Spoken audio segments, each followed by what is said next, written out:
ازيكم عاملين ايه؟ انا هدى. هنعمل ان شاء الله النهارده مع بعض ساندوتشات تنفع للفطار وتنفع كمان لللانش بوكس. اعتقد مفيش طفل ممكن يرفض انه ياكل البيض لو اتعمل بالطريقه دي. اكتر من ساندوتش من بلاد مختلفه. لو عجبتكم وصفه النهارده ما تنسوش تعملوا لي لايك وسبسكرايب، ويلا نبدا على طول مع بعض. اول حاجه هنتكلم عليها وهي المقادير. احنا هنعمل 3 وجبات مع بعض. اول ساندوتش معانا هيبقى ساندوتش الفرنش توست. هو توست الوصفة من فرنسا. اول حاجة هنحتاجها هي بيضة واحدة بس. المقادير دي بالظبط هتعمل 2 توست معانا.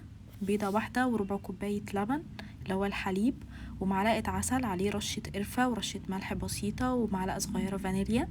في الوصفة الأصلية بيعملوا بدل العسل بيعملوه بالسكر، بس أنا استخدمت العسل عشان يبقى صحي ومفيد أكتر.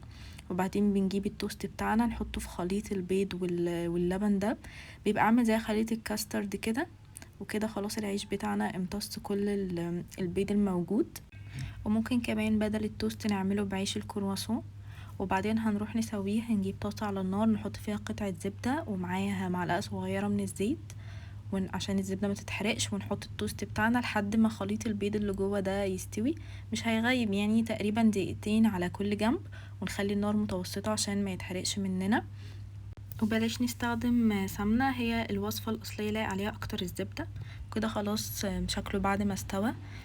رشيت عليه رشة سكر باودر، أو ممكن نستغنى عن الخطوة دي خالص، وبيتقدم معاه فاكهة فراولة أو موز، أي فاكهة موجودة، وكمان معلقة عسل.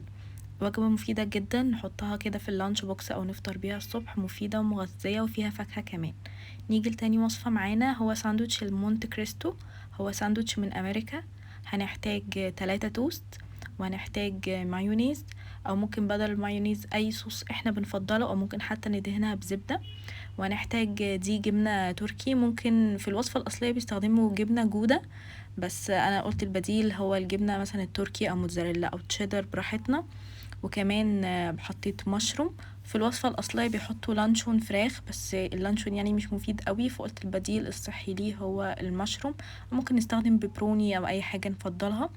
وكمان ده بيتعمل له خليط زي خليط الفرنش توست بالطين، وعليه 5 معالق حليب. دول هيعملوا معانا 2 ساندوتش. لو ساندوتش واحد نقسم المقادير على 2. وحطيت رشة ملح ورشة فلفل اسود. دي مش وصفة مسكرة زي الوصفة اللي قبليها. وبعدين هقفل الساندوتش كده على بعضه، حطيته قفلته كده، الاتنين اللي عليهم مشروم على بعض، وبعدين اللي عليها الجبنة قفلت بيها كده. وبعدين هضغط عليه، انا عايزاه مضغوط كده وماسك في بعض علشان ما يفكش وهو في خليط البيض والحليب. هضغط عليه كمان باي سباتيولا عندي كده لحد ما اتاكد ان هو ماسك في بعضه كويس قوي عشان ما يفتحش مني. وبعدين هحطه في خليط البيض والحليب لحد ما يتشرب كويس كل السوائل. وبعدين خلاص هخرجه كده، هسويه برضو زي الفرنش توست بالظبط، طاسة على فيها قطعة زبدة بسيطة وعليها معلقة صغيرة من الزيت، وهحط فيها الساندوتش بتاعي دقيقتين تقريبا على كل جنب لحد كده ما يتحمر من كل الجوانب، والبيض يستوي كويس، الخليط اللي في النص يستوي. وبس كده، ده شكله بعد ما حطيته في طبق التقديم. كده بقطعه من النص عشان اوريهولكم. طعمه لذيذ جدا جدا بجد، اعتقد مفيش حد ممكن يرفض ان ياكل البيض لو معمول بالطريقة دي. هو البيض جوه التوست نفسه.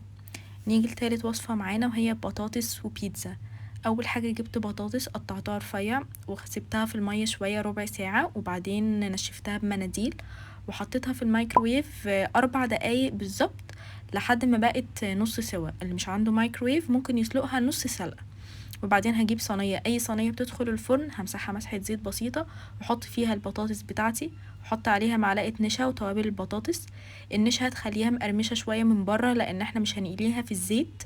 وبعدين هقلب التوابل كده مع البطاطس كويس لحد ما البطاطس تبقى متشربة التوابل كويس، وادخلها فرن متسخن لدرجة حرارة 225 تقريبا ربع ساعة هتكون استوت. هي اصلا مستوية نص سوا، فمش هتاخد اي وقت خالص. ده شكلها كده بعد ما طلع من الفرن. من بره عليها طبقة كريسبي خفيفة قوي، ومن جوه طعمها كريمي كده ولذيذ. وبعدين هنبدأ نحط عليها بقى التوبينج بتاعت البيتزا. هنحط صلصة البيتزا، او ممكن البديل بتاعها ممكن نحط كاتشب، ونحط اي خضار احنا بنفضله. انا حطيت التوبينج التقليديه بتاعه البيتزا، حطيت زيتون وفلفل الوان وحطيت مشروم، ممكن نحط بيبروني، اي توبنج للبيتزا نحبها او ممكن بالخضار بس. وهحط كمان جبنه موتزاريلا وادخلها الميكرويف 30 ثانيه الجبنه تسيح.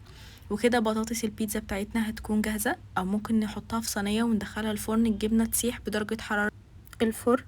وكده الوصفة هتكون بقت جاهزة معانا، بطاطس بيتزا. اعتقد يعني حاجة تبقى لذيذة جدا. ممكن نعملها ساندويتش او ممكن نحطها في علبة اللانش بوكس بتاعتنا وناخد شوكة وناكلها بالشوكة كده. يعني لذيذة جدا جدا، البطاطس والبيتزا اجتمعوا مع بعض فعملوا حاجة جميلة. رشيت على الوش رشة زعتر وبس كده.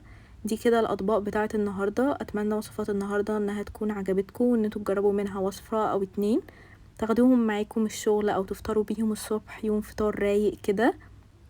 واستنوا مني ان شاء الله الفترة الجاية فيديوهات اكتر ووصفات اكتر. واسيب لكم تحت في الديسكريبشن بوكس كل الوصفات الخاصة بالفطار واللانش بوكس، هتلاقوها موجودة عندكم تحت. لو عجبتكم وصفات النهاردة ما تنسوش تعملوا لي لايك وسبسكرايب، واشوفكم ان شاء الله في فيديو جديد ووصفة جديدة قريب. مع السلامة.